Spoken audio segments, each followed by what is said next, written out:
যিশু সেনগুপ্ত এবং নীলাঞ্জনা শর্মা দুজনেই একসময় টলিউডের পাওয়ার কাপল ছিলেন, কিন্তু যিশুর বিশ্বাসঘাতকতায় ভেঙেছে নীলাঞ্জনার সুখের সংসার।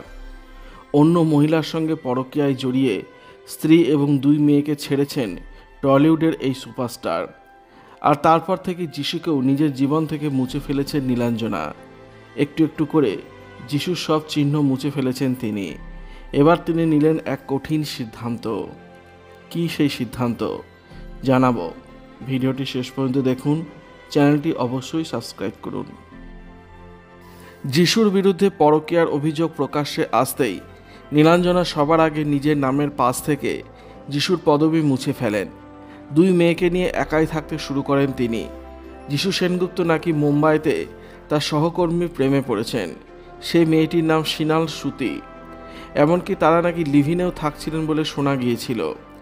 স্বামীর এই সত্যিটা জানতে পেরে নীলাঞ্জনা প্রথমে খুবই ভেঙে পড়েন, কিন্তু পরে শক্ত হয়ে ঘুরেও দাঁড়িয়েছেন তিনি। নামের পদবীর পর এবার নিজের শরীর থেকে যিশুর নামটাও সরিয়ে ফেললেন নীলাঞ্জনা। শিবরাত্রিতে তিনি তার ঘাড়ের একটি নতুন ট্যাটু সোশ্যাল মিডিয়ায় শেয়ার করেছেন। সেখানে দেখা যাচ্ছে ঘাড়ে মহাদেবের ছবি আঁকিয়েছেন তিনি, যেখানে আগে যিশুর নাম লেখা ছিল। এখন থেকে তিনি আর যিশুর স্ত্রী নন, 2 মেয়ে নিনি আর চিনি তার সব এবং সব থেকে বেশি আপনজন।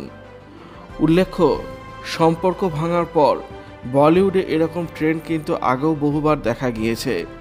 তারকারা সম্পর্কে জড়িয়ে শরীরে তাদের সঙ্গীর নাম লেখান, তারপর সম্পর্ক ভাঙলে সেই নাম মুছে ফেলেন। বলিউড অভিনেত্রী দীপিকা পাড়ুকোনও রণবীর কাপুরের নাম লিখিয়েছিলেন তার ঘাড়ে, পরে সেই নাম মুছে ফেলেন। দক্ষিণী অভিনেত্রী সামান্তাও তার স্বামী নাগা চৈতন্যের নাম লিখিয়েছিলেন শরীরের 3 জায়গায়। আজ তাদের মধ্যে কোনো সম্পর্ক নেই। নাগা এখন সবিতা ধুলিপালার স্বামী। তাই সামান্তা এখন মনে করেন, ভালোবাসা যতই থাকুক, শরীরের সঙ্গে নাম লেখানোটা বোকামি ছাড়া আর কিছুই নয়।